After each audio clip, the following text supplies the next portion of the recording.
नमस्कार. आजच्या व्हिडिओमध्ये मी गजानन काळे आपलं मनपूर्वक स्वागत करतोय. मित्रांनो, आपण शेळी पालन किंवा मेंढी पालन करणार असाल तर आपल्यासाठी 50% पासून ते 75% अनुदान मिळणार आहे. तर हे अनुदान कुठल्या निकषाद्वारे मिळणार आहे, हा योजना काय आहे, या योजनेची पूर्ण माहिती घेणार आहोत. त्यासाठी आवश्यक कागदपत्रे कुठले लागतात ते पाहणार आहोत. यासाठी अर्ज कुठे करायचा आहे याची माहिती घेणार आहोत. या व्हिडिओमध्ये आपल्याला परिपूर्ण माहिती मिळेल मित्रांनो.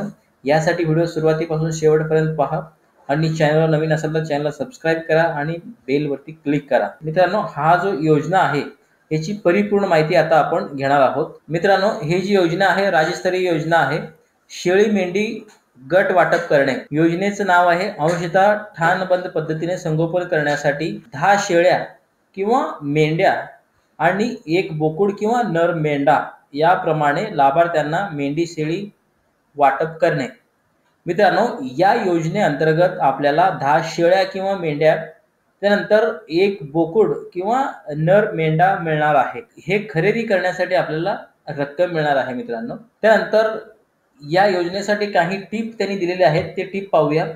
हा जो योजना आहे मित्रांनो, मुंबई आणि मुंबई उपनगरासाठी राबवण्यात येत नाही. हा जो योजना आहे मुंबई आणि मुंबई उपनगर या जिल्ह्यासाठी लागू असणार नाही. त्यानंतर दुसरा जो टिप आहे, योजनेअंतर्गत पश्चिम महाराष्ट्र, खानदेश आणि मराठवाडा विभागातील जिल्ह्यात उस्मानाबादी व संगमनेरी या जातीच्या शेळ्या व बोकड यांचे गट वाटप करण्यात येईल. त्यानंतर तिसरा जो आहे मित्रांनो, योजनेअंतर्गत कोकण व विदर्भ विभागातील स्थानिक हवामानामध्ये तग धरणाऱ्या व तसेच पैदासक्षम आणि उत्तम स्वास्थ्य असलेल्या स्थानिक जातीच्या शेळ्या व बोकड यांचे गट वाटप करण्यात येतील. मित्रांनो, आता लाभार्थ्यांचे निकष कशावर ठरणार आहेत हे आपण पाहूया. यासाठी आवश्यक काय असणार आहे मित्रांनो, यासाठी दारिद्र्य रेषेखालील लाभार्थी असेल तर प्राधान्य असणार आहे मित्रांनो. त्यानंतर अत्यल्प भूधारक शेतकरी असेल तरी त्याला प्राधान्य आहे. 1 हेक्टर पर्यंत त्याचा क्षेत्र असणं गरजेचं आहे. त्यानंतर अल्प भूधारक शेतकरी, यामध्ये 1 हेक्टर पासून ते 2 हेक्टर पर्यंत ज्यांचं शेत जमीन आहे त्यांना पण यामध्ये प्राधान्य मिळणार आहे. त्यानंतर मित्रांनो, सुशिक्षित बेरोजगार जे आहेत त्यांना देखील यामध्ये प्राधान्य मिळणार आहे. त्यानंतर महिला बचत गटासाठी पण याचा लाभ मिळणार आहे मित्रांनो. त्यानंतर गटातील किंमत खालील प्रमाणे राहतील मित्रांनो. 10 मेंढ्या आणि 1 बोकड हा जो गट आहे ह्याचं किंमत खालील प्रमाणे असणार आहे. आपल्याला या ठिकाणी पाहायला मिळेल तपशील, दर, रुपये रक्कम, त्यानंतर 10 शेळ्या व 1 बोकड रक्कम. आपण या ठिकाणी बघू शकता, शेळ्या खरेदी करण्यासाठी 1 शेळीसाठी 8,000 रुपये मिळणार आहेत आणि उस्मानाबादी संगमनेरी जाती असले पाहिजे. जर आपण उस्मानाबादी आणि संगमनेरी जातीचं जर शेळी घेणार असाल तर आपल्याला 8,000 रुपये प्रति शेळी मिळणार आहे. अशा 10 शेळ्यांचे 80,000 रुपये आपल्याला मिळणार आहे. स्थानिक जातीचे जर आपण शेळ्या घेतल्या तर आपल्याला प्रति शेळी 6,000 रुपये मिळणार आहे. एकूण 60,000 रुपये 10 शेळ्याची आपल्याला रक्कम मिळणार आहे. बोकुड खरेदीसाठी आपल्याला मिळणार आहे मित्रांनो, उस्मानाबादी आणि संगमनेरी जाती जर आपण बोकड घेतला तर आपल्याला एका बोकडासाठी 10,000 रुपये एवढं रक्कम मिळणार आहे. आणि आपण जर स्थानिक जातीचा जर बोकड घेतला तर आपल्याला 8,000 रुपये मिळणार आहे. त्यानंतर मित्रांनो, शेळ्या व बोकडांचा विमा. मित्रांनो, आपण शेळींचं गट घेतल्यानंतर 10 शेळी आणि 1 बोकड गटावरती 3 वर्षापर्यंत विमा शासनामार्फत देण्यात येणार आहे. विम्याची रक्कम देखील देण्यात येणार आहे. यामध्ये शेळ्या व बोकडांची विमा 3 वर्षासाठी असणार आहे. 12.75% प्लस त्यामध्ये 18% GST सहित टोटल रक्कम उस्मानाबादी आणि संगमनेरी जातीसाठी होणार आहे 13,545 रुपये आणि अन्य स्थानिक जातीसाठी 10,231 रुपये एवढा विम्याची रक्कम होणार आहे मित्रांनो. आता एकूण खर्च किती होणार आहे? उस्मानाबादी आणि संगमनेरी हे जे जात आहेत यासाठी एकूण 1,03,545 रुपये एवढे रक्कम मिळणार आहे. यामध्ये 10 शेळ्या, 1 बोकुड आणि विम्याची रक्कम हे सर्व मिळून इतकं रक्कम होणार आहे. त्यानंतर स्थानिक जातीच्या जर आपण शेळ्या घेतल्या तर आपल्याला 78,231 रुपये मिळणार आहे. मित्रांनो, हे आता शेळ्यांसाठी झालं. आता मेंढ्यांसाठी किती रक्कम मिळणार आहे ते आपण पाहूया. या ठिकाणी आपल्याला पाहायला मिळेल, मेंढ्या खरेदी करण्यासाठी जर आपण मेंढी जर खरेदी करायची असेल तर प्रति मेंढी 10,000 रुपये मिळणार आहे. आणि ते जर आपण माडग्याळ ह्या जातीची जर मेंढी घेतली तर आपल्याला 10,000 रुपये मिळणार आहे. अशी एकूण 10 मेंढ्यांसाठी 1,00,000 रुपये रक्कम मिळणार आहे. आणि जर आपण दख्खनी आणि स्थानिक जातीच्या जर मेंढ्या घेतल्या तर प्रति मेंढी 8,000 रुपये एवढी रक्कम मिळणार आहे. 10 मेंढ्याचे झाले 80,000 रुपये. त्यानंतर मित्रांनो, नर मेंढा जर घ्यायचा असेल तर यासाठी माडयाळ जातीचा जर आपण मेंढा घेतला तर यासाठी 12,000 रुपये मिळणार आहेत. आणि स्थानिक किंवा दक्कन जातीचा जर आपण मेंढा घेतला तर यासाठी 10,000 रुपये एवढी रक्कम मिळणार आहे मित्रांनो. त्यानंतर यासाठी 3 वर्षाचा विमा असणार आहे मित्रांनो. या गटासाठी देखील हा जो रक्कम आहे 12.75% अधिक GST 18% असणार आहे. अशी रक्कम होते माडयाळ जातीसाठी 16,850 रुपये आणि स्थानिक आणि दक्कन जातीसाठी होते 13,545 रुपये. असे एकूण खर्च होणार आहे. माडयाळ जातीची जर आपण 10 मेंढ्या आणि 1 मेंढा घेतला तर 1,28,850 रुपये आणि स्थानिक किंवा दक्कन जातीची जर आपण मेंढी किंवा मेंढा घेतला तर 1,03,545 रुपये इतका एकूण खर्च होणार आहे. तर मित्रांनो, एकूण गटाच्या किमतीनुसार शासकीय अनुदान व स्वहिस्सा मर्यादा खालीलप्रमाणे राहील. यासाठी अनुदान किती मिळणार आहे आणि स्वखर्च किती करायची आहे याची आपण तपशील पाहूया. मित्रांनो, या ठिकाणी आपण पाहू शकता शेळी गट उस्मानाबादी आणि संगमनेरी जर घेतला तर सर्वसाधारणासाठी 1,03,545 रुपये एवढं एकूण रक्कम होणार आहे.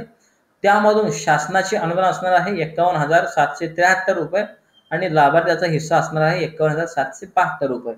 यामध्ये 50% अनुदान सर्वसामान्य लाभार्थ्यांना मिळणार आहे.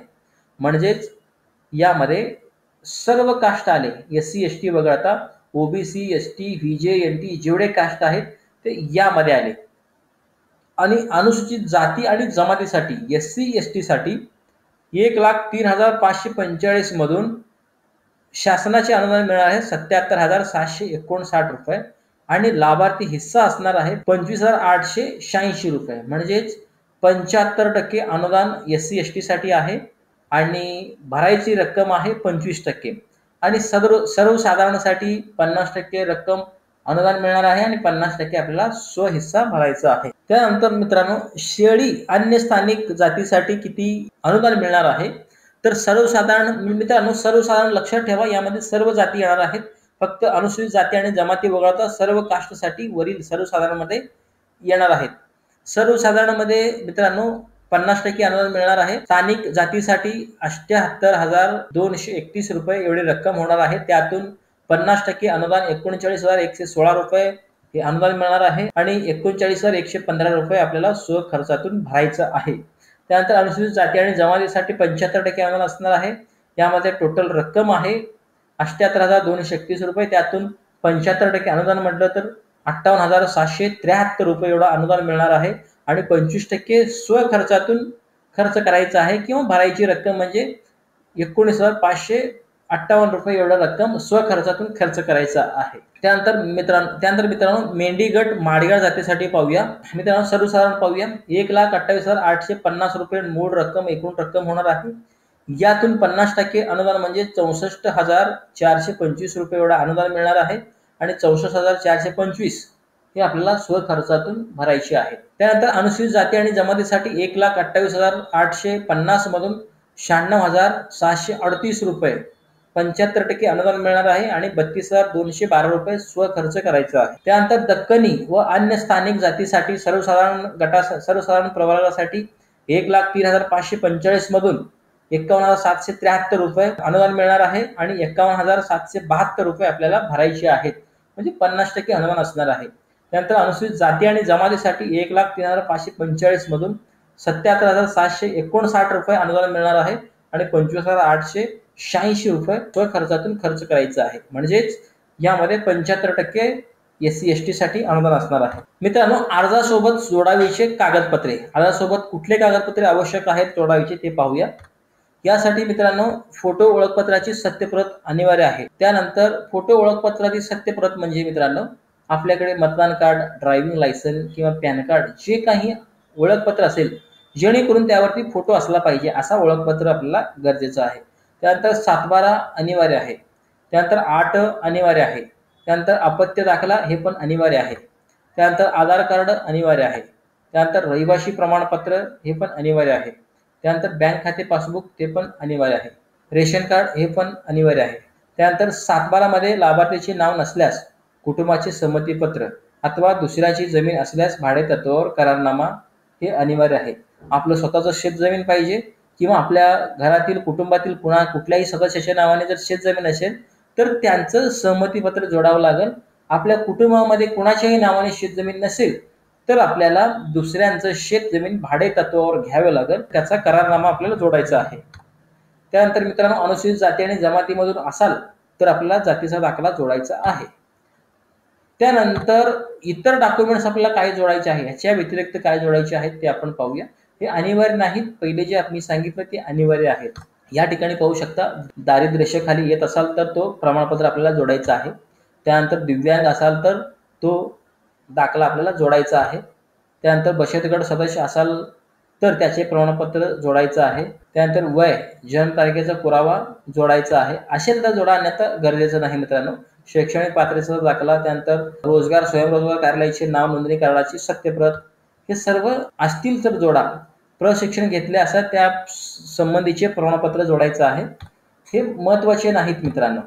आपल्याला ऑनलाईन पद्धतीने अर्ज कुठे करायचा आहे, तर हा जो लिंक आहे ah.mahapms.com ह्या वेबसाईटवरती जाऊन आपल्याला ऑनलाईन पद्धतीने अर्ज करायचा आहे. मित्रांनो, हा जो ऑनलाईन पद्धतीने भरायचा फॉर्म आहे हे मी पुढील व्हिडिओमध्ये सांगणार आहे, कशा प्रकारे ऑनलाईन पद्धतीने फॉर्म भरायचा आहे. यासाठी चॅनलला सबस्क्राईब करून ठेवा आणि बेलवरती क्लिक करून ठेवा. मित्रांनो, ह्या व्हिडिओमध्ये आपल्याला अजून काही शंका असतील तर खाली कमेंट करा. आणि मित्रांनो, या व्हिडिओमध्ये मी आपल्याला सर्वात सोप्या भाषेमध्ये सर्व माहिती कळेल याच भाषेमध्ये मी आपल्याला सांगितलं आहे. किंवा व्हिडिओमध्ये अजून काही शंका असेल तर खाली कमेंट करा, चॅनलला सबस्क्राईब करा, व्हिडिओला अवश्य लाईक करा आणि सर्व शेतकरी मित्रांना हा व्हिडिओ शेअर करा. मित्रांनो, धन्यवाद.